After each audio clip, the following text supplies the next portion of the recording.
Greetings, fellow quitters, and welcome to the Command Q podcast. We're your hosts. I'm John Pelfrey. And I'm Maari Casey. And none of us are perfect, and we all occasionally make mistakes at work. We might miss a deadline, misunderstand a client request, or drop the ball in communications. To err is human, and everyone knows it. How you recover from your mistakes usually matters more than the mistake itself.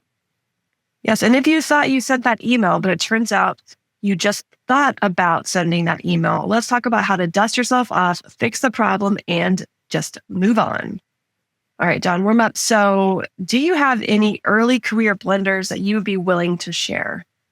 I mean, my early career was so long ago, it's hard for me to remember. I mean, I think to pull up a specific example actually is kind of tough at this point, but I will say that my first few interactions being client-facing were very awkward. And I felt the pressure as someone who was young to please and not make mistakes and be perfect. And so sometimes I think I definitely overcommitted and underdelivered more than one occasion. And I said, yes, I could do that. And then I would get into it and I would try to do it and I couldn't, or I didn't have the resources, or I didn't know what resources I even needed to ask for. And so I kind of, felt like I was out of my depth a lot. And a lot of that being out of my depth was my own fault for saying, yeah, I can do it when I didn't know what I was really agreeing to in the first place. And so I did that several times. And I think that's just being like young and eager and wanting to please the bosses, please the clients, do whatever. You do it with all the best intentions in the world. But I definitely fell flat on my face, and I had to go back to clients a couple times and be like, yeah, so that thing I told you I could do, actually, I got shot down by the higher ups and it's my fault for committing that to you. And, so I'll make it up to you in another way. And I had to have those conversations. But then in that same job, I ended up being the sort of firefighter for any of the fires that would pop up with clients because I was so honest and upfront with clients. And they would look at me and say, like, thank you for your honesty. We're disappointed, but let's move forward. I'm really good at being like, hey, yeah, so, the company screwed up here, or we screwed up together, or whatever. And instead of us going and trying to like litigate the past, let's figure out how we can move forward here. And so I feel like while I did make mistakes and blunders like that, they paid off because it turned me into a much more sort of like honest and forthright and upfront person. And so I've learned to own my mistakes, but I also know how to have those tough conversations, especially with clients about maybe where we fall short, or sometimes where they fall short, or, whatever. Yeah. Taking ownership. It's crazy concept. I mean, people really appreciate it when you take ownership. Sometimes I've even taken ownership of things that weren't mine to take ownership of before, just so we could move on. Because sometimes that's the biggest barrier to getting to the next point is just somebody taking the hit. You're right. As long as it's not like earth shattering, I'm not going to lose my job, or, nobody's going to get physically hurt, or, whatever, like, yeah. Blame it I on do me. feel like it's like something that happens a lot of times in your early careers. Like nobody really tells you when you start working that like you will make mistakes and that's okay. Like I think that's like a really good thing if you're a boss or you're hiring somebody who's younger than you, like to give them that space to be like, yes, you're going to make mistakes. You're going to have some days where you fail. And that is okay, because that's part of why you're in the position you are, because you're going to be learning. But it is hard when you're first starting out because you don't want to be the one that made the mistake, right? And it's like, oh, everyone makes mistakes. So you just have to kind of own it and move forward. I think for me, it was like when I was young and sitting in meetings, I always felt like I needed to fight to be like the loudest one in the room a lot of times. And it's like, if I wasn't making a point, then I wasn't contributing, which no one was noticing me. And I think it's, especially in advertising, especially around those types of folks, everybody wants to do that. And so you just end up having this match. Everyone's trying to say stuff. And I found myself several times saying things that were not really thoughtful or thought through, and so they'd be half thoughts or they wouldn't be really concrete. And I'm not really contributing anything to the conversation. I'm making myself look like I'm less intelligent if I would have just paused and like reflected and then said something at the end. So I did that quite a bit. And the equivalent of that was sending emails that were not fully thought out, which included sending, for me, design work that was not fully, like they'd ask for a change. I would make a change, but I wouldn't quite make it all the way because I wasn't focused on the details. And I'd send it and they'd be like, you didn't make the change correctly. And if I would just slow down and pause and like look at it, then instead of trying to rush out and please everybody so quickly, then I wouldn't make those mistakes. And so I do feel like for me, I realized a lot of that going too fast and trying to please people ends up hurting yourself in the end anyway. So you need to just take a minute. Yeah. Yeah. That's another good one. Going too fast, trying to get a lot of things done. Yeah. I learned early on too, and this is a little bit of one, but I learned early on that multitasking is a really bad way to be, quote, productive, because I would make more mistakes when I was trying to keep 4 or 5 things in my head at one time. I used to have this boss. She was a great boss, but she would literally have a conversation with me and talk to me while she was typing another email. And I never understood how she could do both at the same time. Yeah. Then again, I never read the email that she had but I was like, is that what I'm supposed to do? Am I supposed to be able to have a conversation and type an email at the same time? Is that level of expectation? And the truth is, like, no, that's not everyone can do that. Yeah. That sounds like impossible. I would just start typing what I'm saying. I don't know how she did it. She's psychotic. We've just drawn that she was a crazy person. Like, that's next level. Maybe she had a split personality and she'd be like, Sally's over here typing this email. Well, Deborah's over here having this conversation with John. Could be. That did not work for me. And the more I tried to multitask, the worse I got at all of it. Like, everything was bad. And so I just learned, like, block things off and do one thing at a time, and then I can focus, and it's much better. But yeah, I wish to this day, like, I could have, like, recorded some of those conversations and then also read the emails so that I could see see how good it really was. Yeah, it was really. All right. So self-employment is an adjustment, right? And we all make mistakes. Have you noticed any mistakes that are common for people that are just starting out? Yeah, I think overcommitting, kind of to piggyback off of what you said, I think a lot of times as a freelancer, when you're starting out, you're just trying to grab at anything that falls off the tree. And so sometimes you might just have too much going on and you're afraid to say no because you're afraid if I say no, then they're never going to come back to me. So I have to say yes, even though I've overbooked. And what happens in that case is usually you end up not getting everything done to the level that you want to get it done, or you miss a meeting, or you miss a review, or you miss a note. And then that ends up harming the relationship anyway. And when that does happen, I think what you can say is to kind of own your mistake and say, hey, I overcommitted my time. It's my mistake to do that. And therefore I wasn't able to get this completed on the timeline, or for whatever reason. I do want you to, I want to make it right by doing X, Y, Z. I think that's a very great way to handle something like that. Yeah. But I would say overcommitting. And then another one, and this is kind of a young creative mistake. You do this in agencies too, but when you're freelancing, it feels a little more personal, is when you kind of erupt against feedback. And if you get feedback and the client's pushing you direction you don't agree to, or whatever, or they're making changes and things like that, they're kind of, you see this a lot of times, their client will say one thing and it's like, okay, I think you mean this. And then it's incorrect. And then getting frustrated right away, as opposed to being like, let me take a minute and breathe. Let me sleep on it. Like, let me then go back and say, hey, I noticed that you wanted me to make this blue. I really recommend making it these colors for these reasons, but I will defer to you. You always have to remember, like, they hire you to do your job, and hopefully they trust you to do your job. A lot of times you'll have clients that don't, and they want to do your job through them. And you have to sometimes just say, like, okay, you want to make it fuchsia, by all means, go for it. I don't agree with it, but they're paying you to do that thing. And sometimes that's a hard thing to deal with when you're young and when you're newly starting out, because a lot of times you're really personally connected to the work that you're delivering. So that's tough. It's hard to be personally connected to the work that you're doing in that way. If you view yourself as a creative person, a lot of times your ideas and your work and how you do things gets wrapped up in your identity and like who you are and how you feel and your own self-esteem and everything. And it is very, very difficult to separate the work product that you create from you as an individual, and understanding that my self-worth isn't dependent on the work that I create is something that you really only learn through experience. And then that's when you can start to listen to that criticism or those changes or those edits and see it as constructive information, as opposed to, it's you're fighting against my genius or my intelligence.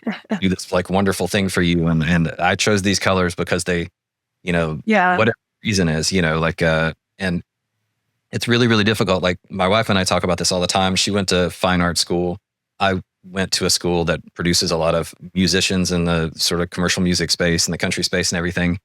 And when you're in those types of worlds where you're a creative, but you're constantly getting critiqued, and your friends are critiquing you, and your professors are critiquing you, and then you go out in public and you like perform that thing and you do whatever, and you get a critique from the audience, and sometimes they laugh and sometimes they do or whatever. It does help you to build a thicker skin, and it helps you to, like, when somebody says something, you listen to it, you learn to listen to it, because they want you to do better. They want you to improve. They want to see you succeed. And I think that's sometimes what young creatives miss out, is they miss out on the understanding that, like, ideally, I want you to succeed here. I'm not saying this to hurt your feelings. I'm saying this because we have a project to do. We have a thing that we're trying to accomplish together, and we want to succeed at it as a team. Yeah. You know, and it's a hard lesson to learn for some people, and it takes a long, long time. I feel like if you don't ever learn that lesson, you're not going to last in like this type of, you know, creative work very long. Well, and I think when you come out of full time into a freelance position, a lot of times your mind is like, I'm out of here, or full time. Like, no one's gonna. I'm now the boss, and no one's gonna tell me. Because when you're when you're working in an agency, it's your creative directors and your group creative directors and all those different people are telling you, giving you the feedback, sometimes before it even gets to the client, most of the time. But then then when you step out of that into a freelance role, yes, you are the boss in a way, but now your new feedback is coming directly from the client. And sometimes that can be even harder because maybe they just don't have the sophistication that your creative directors and stuff have. Or sometimes you're a little bit protected from the feedback that you might get from clients because it's harsh. And so I think that's one thing when you start working as a freelancer, you still have this kind of frustrations and mistakes and missteps that you might have working in a full-time job. But just now the person who's causing that friction is your direct client. And so really understanding how you can manage that conflict and those mistakes and those relationships back and forth is so critical for you to be able to have long-term clients. If you piss off every client you have or make them uncomfortable, then they're not going to come back to you for work. And that can be even as simple as how you're handling meetings, how you're receiving feedback. Like, you might do it, but if you receive it in a way that's like snarky or makes them feel bad about giving you feedback, then when they have the next job, they might try to find somebody else. So it's like really, really critically important that you understand how to manage that kind of stuff early. Yeah, absolutely. So one thought that I just had is, you know, we're sitting here recording this, and I can see you in the video and I can see me in the video. And one thing that you could do is to record those meetings and then watch them back later. Ooh, yeah. Don't watch the client, watch yourself, watch your own expressions, watch how you say things and how you respond. Yeah. You know, treat it almost like game tape, and you're an athlete, right? And then that way you can start to learn, like, if you lose clients on a regular basis, maybe if you watch yourself and your response, how you respond verbally, but also how you respond with your facial expressions and do you cringe? Do you give them a little sly look, or do you get angry, or you're showing that type of emotion, even though you say, like, yes, I understand, but I'm really, really mad at you. And they're also going to be a little, you know, reluctant to work with you in the future. So yeah, that's good. Maybe ask it, you know, tell a client that you're close with, or one that you're not, hey, I like to record all of these so that I can watch them back and learn so that I can get better at presenting for clients. I think a lot of people would go like, okay, yeah, that sounds cool. Like, that's yeah. That's a great suggestion. It's very Terry Vaughn of you to. I stole it from Terry. I think it's a great idea, and it is. Well, the nice thing now, in a lot of ways, is like a lot of our client meetings are done on video, and so we have the benefit of being able to, and maybe even having someone watch one of the videos and be like, check me out. Like, what's going on? Do you think I'm coming across negative, positive, like receptive? Good to have that feedback. Right. Or did I like show up in a torn t-shirt? And my face was broken. Yeah. You know, like, there's a lot of things there that you can improve on. And sometimes you don't know unless you see it. And then sometimes when you see it, you're like, what? And the answer, you weren't aware of it before. That's okay. Yeah. Now you are, so you can get better. So if you realize that something has gone wrong, what is the proper protocol here? Like, what should your first step be if whatever the thing is that went wrong? Yeah. If you realize that you've messed up, like you missed a meeting, you missed a critical step, and I've done this, like, I think you admit it as soon as you can. You just kind of come out and you say, like, I'm really sorry. Like, I did not read the whole email, so I missed this feedback thing. It will be incorporated in the next thing. If it's something minor like that. If it's something really major, then I would get on the phone. I would apologize, or and you can kind of. It's like you don't need to admit defeat and go on and on and on and on and on about it. I think you just say like, "This happened.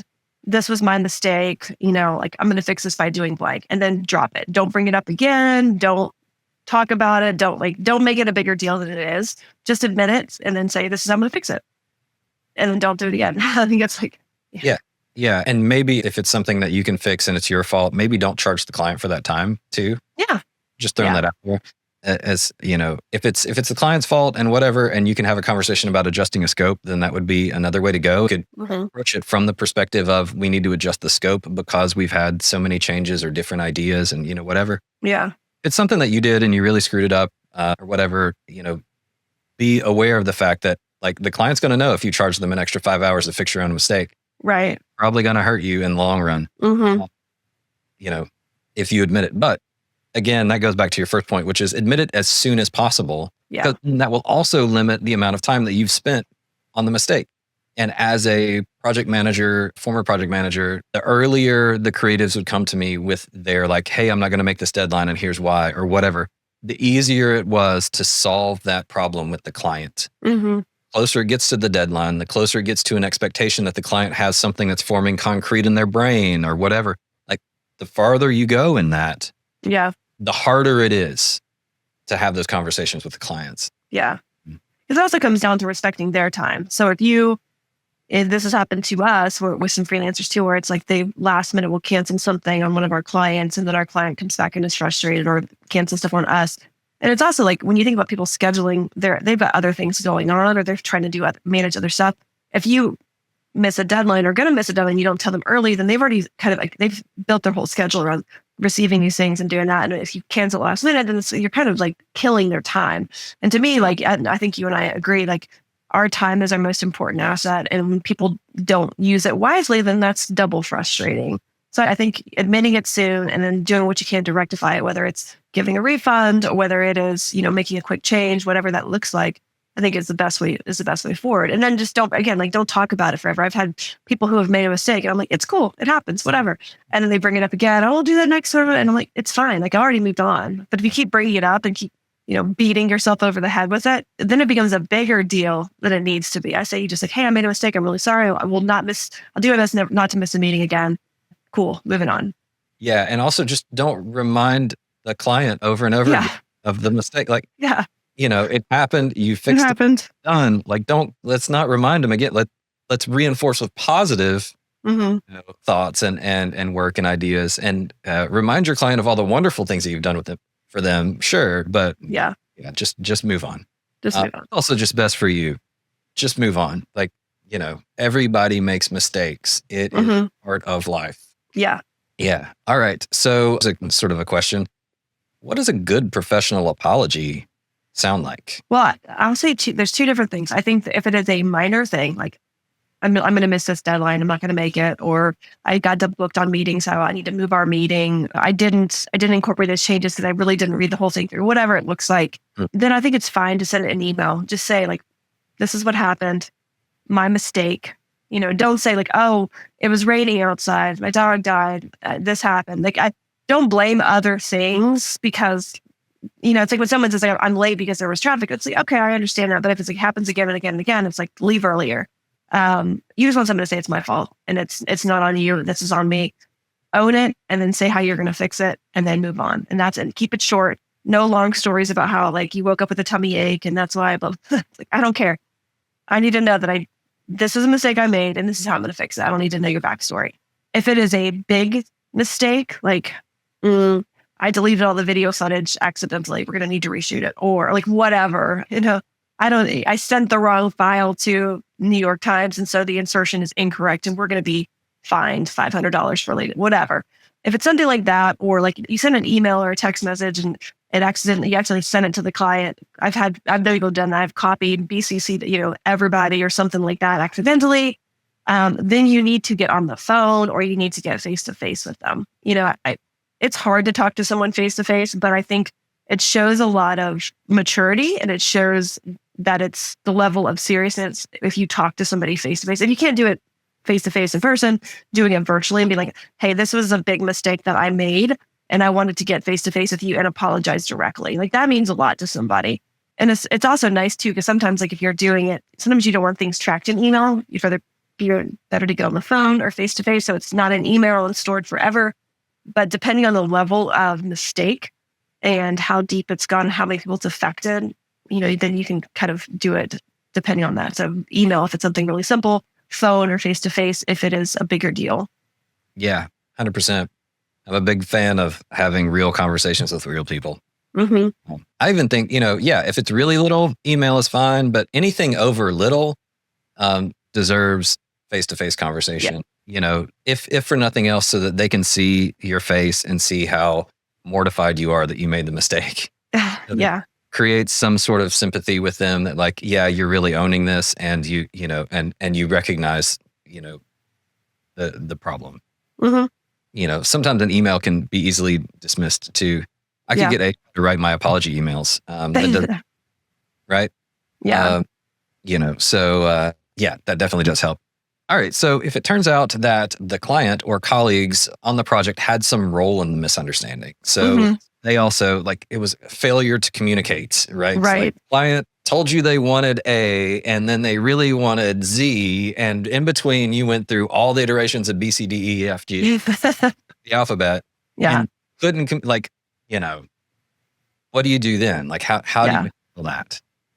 Well, let's say that you did not write a really clear scope that covered rounds of revisions. Then I think in that case, I think it's good to have a meeting. If you've gone to a situation, which is kind of sounds like this, where it's like they've gone through rounds and rounds and rounds and you did not account for it in your scope and now it's killing your fixed estimate. I think you call a meeting and you say, hey, we have run into a situation right now where we're going through multiple rounds of revisions and you have all of that stuff tracked. You say, this is where we were. And then we wanted this, and we made this change, we made this change, we made this change. And you can say, I'm fine to continue iterating and going through these changes, but typically I account for about 3 to 4 rounds of revisions, and we're now at revision 6 or 7. Like I'm going to need to add an addendum. I'm going to need to update the scope based on these additional rounds. And I think then that's a learning lesson for you going forward to always include that in your scope. But having that conversation, especially when it's like, you asked us to do A, and then we did A, but then you wanted B, and then we did B, and you asked us to do C, and you have that really clearly outlined, so you can go back and have a conversation with them.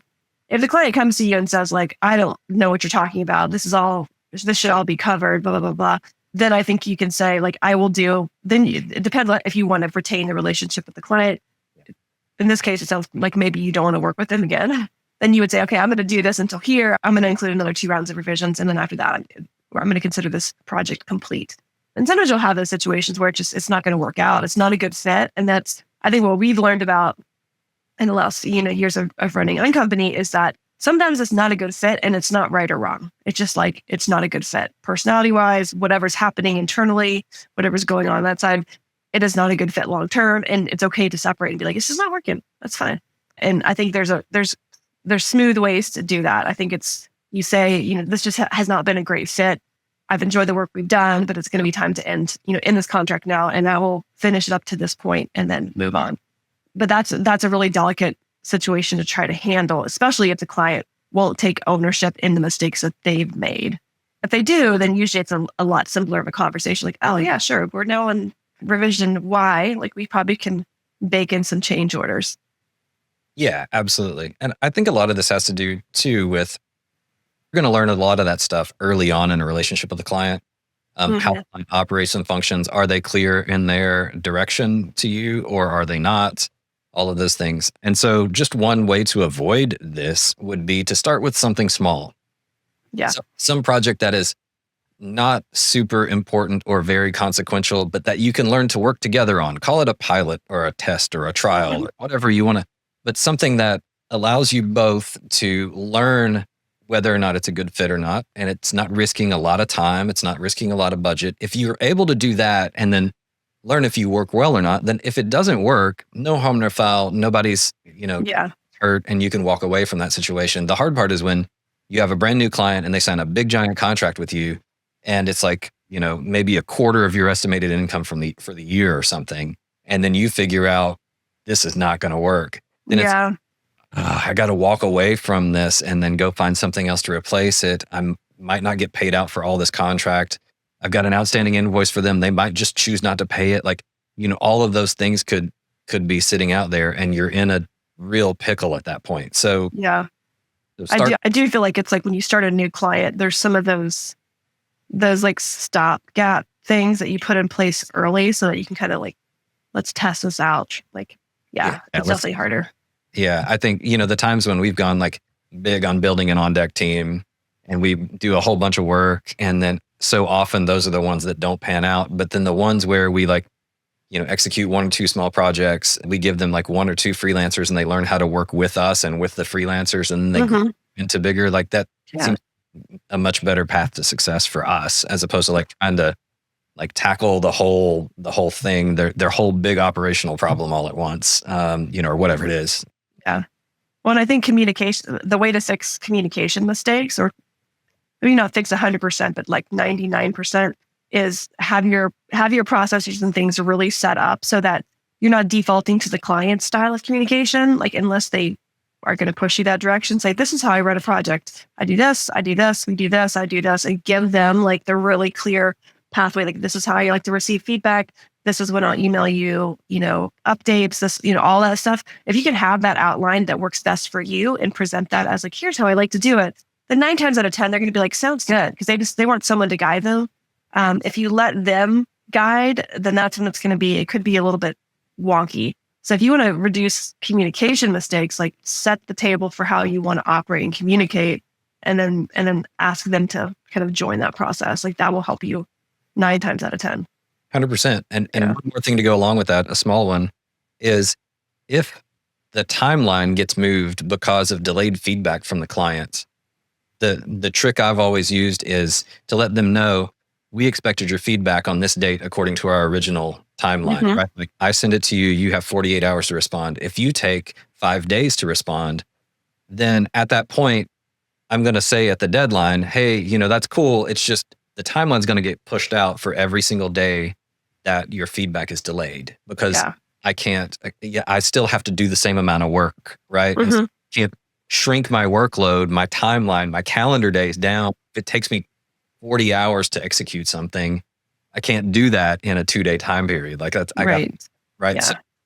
So always, like, ahead of time, communicate and let them know if there's a buffer or not, and what the consequences are of their delay too. Because it's ultimately their project. And so if they decide, look, it's going to take me longer to get that feedback, and it's okay if we push your deadlines out because of that, then it's cool. And but if you don't communicate that, and then the client might still try to hold you to the original timeline, and then that's when things get weird. Yeah.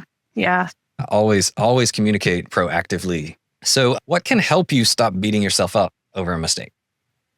I think you have to know that you're going to make them. I think that's one thing, is like, you will make mistakes in life.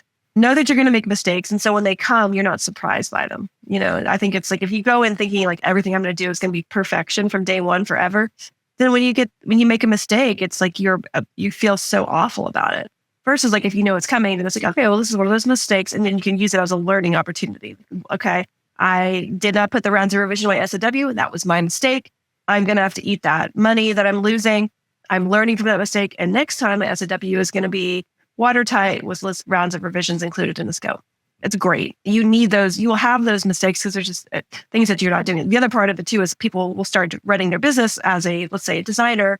I'm now a freelance designer. I was a designer within agencies for 10 years and now I'm a freelance designer. That's great. You have been a designer for, 10 years. You've been a freelance designer for 0 minutes. So I think it's like, you're just starting running a business. Just because you've been doing design your whole life doesn't mean you've been doing this your whole life. And I think that's the other part of it too, is when you start a business and as a freelancer, it's the first time you've done that. And you have to give yourself a break. Like, you didn't know how to do all the design stuff day one. Of course not. You had to learn it over the course of 10 years. It's the same thing with running a business. There's mistakes you're going to make because you've never run a business before. And I think the more you can understand that it's new and that you're going to make mistakes, the better you'll be when you make them. Yep. Yeah, absolutely. And along with that, I think having someone that you can go to who's either a mentor or a friend or whatever, that you can talk out that mistake with, so that they can turn to you at some point and say like, hey, John, you've been talking about this for 3 weeks and like, you just need to let this go. Yeah. Move on. Move on. Like, no, Mm-hmm. like you're giving this way too much energy and effort right now. Just move on. Yeah. Having a person, whoever your person is, that can help you to stop beating yourself up and just call you on it. That's Mm-hmm. me. That's a really like big help. It always helps to have that like check every now and then and go like, Yeah. you're fine. It's okay. You're okay. Go get a teammate. That we Yes. had a talk about that not too long ago, Yeah. on a previous podcast. All right. So how can mistakes help you to improve your processes? We've already talked about a couple of ways, that they can improve them. Like just be proactive, Mm-hmm. make a plan, tell the client how you work best, lay all that out. If you can standardize that so that you can Yeah. send part of a package or an onboarding package with the client or something. Are there any other ideas? Well, I mean, every time you make a mistake, it's because there's some hole in your process, in your business. It could be like, oh, I keep missing meetings. Well, okay, I don't have a really clear calendar. My calendar's not connected to my phone. So I'm out of the grocery store. I don't know it could be something simple like that.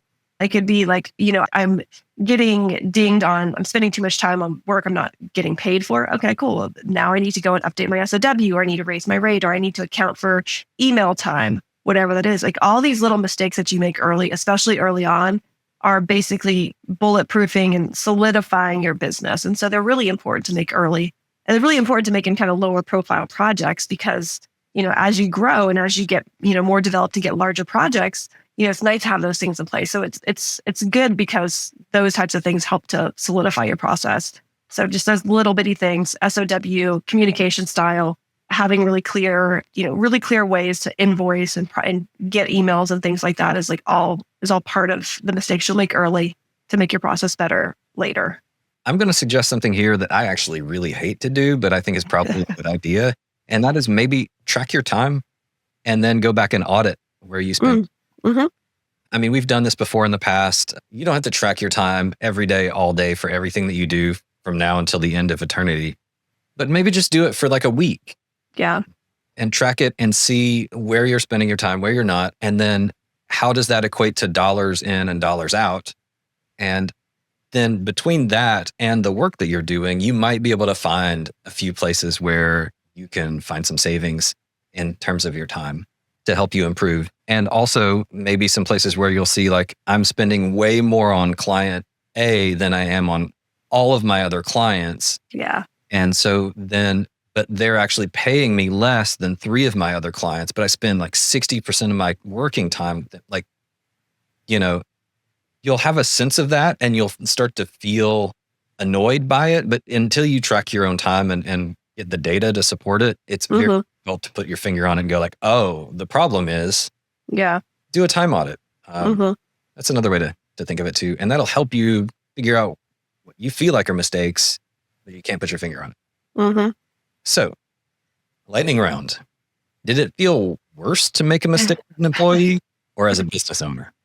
Definitely as a business owner, because your mistakes affect more than just you. I mean, as an employee, it sucks, right? It's like, but as a business owner, especially when you have team that relies on you, staff that relies on you, clients that rely on you, when you make a mistake as a business owner, it hurts more because the ripple effects are a lot bigger. Yep. Totally agree. I have a friend and a mentor from a long time ago, and she used to say to me, she said, when you own your own business, the lows are lower and the highs are higher. And you have to learn how to live in the middle. And that's like 1,000% true. The same thing that might have made you feel a little bad for a little while as an employee makes you feel bad, like a horrible as a business owner. And the thing is true, like, if you get a sale as or a new client as a business owner, you feel like you're on top of the world. And maybe when you sale as an employee, you were like, yeah, that's really cool. Yay. But when you get it as, as a business owner, it's like, I just feel so good. So you have to learn to regulate yourself in the middle and be like, okay, this is just how it goes. And we're on a ship and we're just rocking up and down. But yeah, that's always stuck with me. She told me that before I started my first business. I was leaving the company that we were working at together. And she was like, this is my only piece of advice for you. And I still remember it. I still remember the conversation. You can see her telling me that. It was such a big deal. So yeah. All right. So next one. Are you generally more understanding of other people's mistakes than you expect them to be of your mistakes? Absolutely. I'm like, someone makes it like, it's one, well, depending on the mistake. When someone makes a mistake, I'm usually just like, I'm glad I'm not the only one who's making mistakes. It's kind of freeing a little bit. I feel like that's partially why it's always good to approach someone when you make a mistake and admit it, because it's humanizing, right? It's like, okay, you might have somebody on a really high pedestal and they make a mistake and come to you and apologize. You're just like, wow, we're the same. Like, we're all humans making, just fumbling through the world together. But I feel like I'm definitely pretty like, oh, that's fine, man. It's all good. And usually I'm 100% I am like, it's fine. Makes a mistake. For my mistakes, I'm definitely a lot harder on myself. Yes, I agree 100%. Exactly what you said.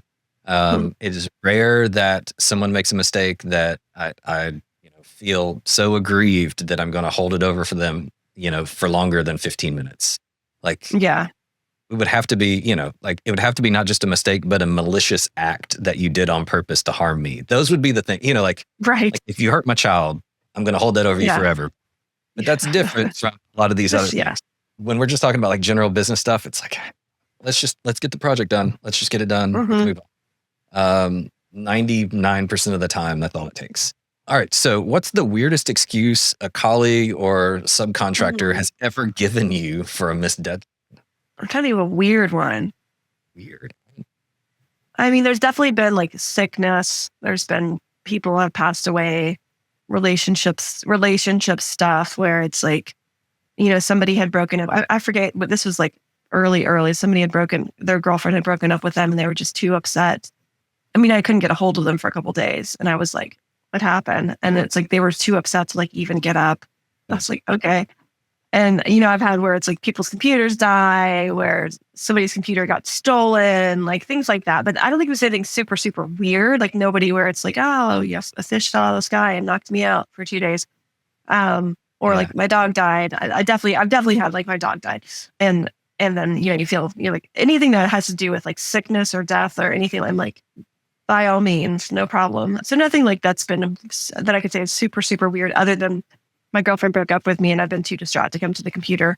Like that was a little millennial. Sorry, millennials out there. Yeah, I mean, like that one is a little much. Like you could at least respond back with, "Hey, I need to take a couple personal days."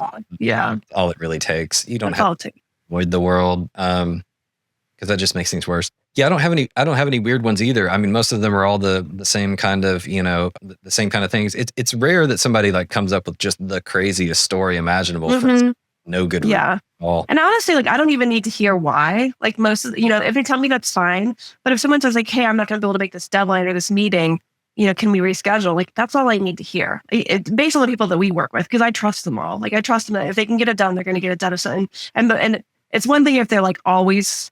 We've had some people we've worked with where like there's always an excuse. There's always a like this happened. I can't. And to me, it's like that person is not good at managing their time. So I'm just not going to work with them. It's again, no harm, no foul. I'm choosing not to work with you. But if somebody comes to me and is like, I'm not going to make this deadline, can we reschedule the meeting or whatever? Then that's fine. Yeah. Just be reasonable, be honest, but not overly honest. No oversharing. I don't need to hear all the. We don't need all the details of the breakup. We know that there was a breakup. You can say like, I just need a couple personal days to get my mind right because of hard stuff going on in my personal life. Like, cool. For most of the time that works. You're right. Just don't use that as the excuse every time a deadline shows every up. time. Yeah. Exactly. That's not good. My dog ate my homework. My dog ate my contract. I can't sign it. Never used that one as a kid because we didn't have dogs. And I always felt like it was unfair. Like I should have been able to use that one just once, in school. But dogs, I would have used it just for the fun of it. So, all right. Well, anyway, that's all we got for today. That's the topic. Quit not owning your mistakes. So, if you are interested in hearing more about what we're doing with Uncompany, you can go to weareuncompany.com and join our freelance community. Or if you want to be a client, you can sign up and be a client. That'd be awesome. Also, you can go to commandqpodcast.com and check out all of the information there. We're on Spotify, Apple, YouTube now. So if you want to see our beautiful faces and you'd like to leave us a comment or a review or whatever, we would really, really appreciate that. But yeah, come check us out, and you could join our freelance community too through Uncompany. We're creating this thing called the Yacht Club that is all about freelancers and the freelance community, and sort of getting people more educational content and doing some like office hours and some different things to sort of, get you to connect with other freelancers and then to connect with us a little bit more. So until next time, I'm John. And I'm Maari. And we're reminding you that quitters can win and winners can quit.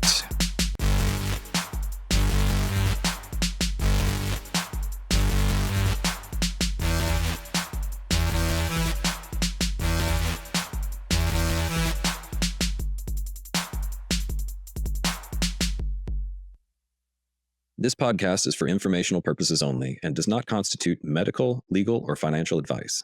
The views, thoughts, and opinions expressed are the guest's own and do not necessarily represent the views, thoughts, and opinions of Command Q or Uncompany.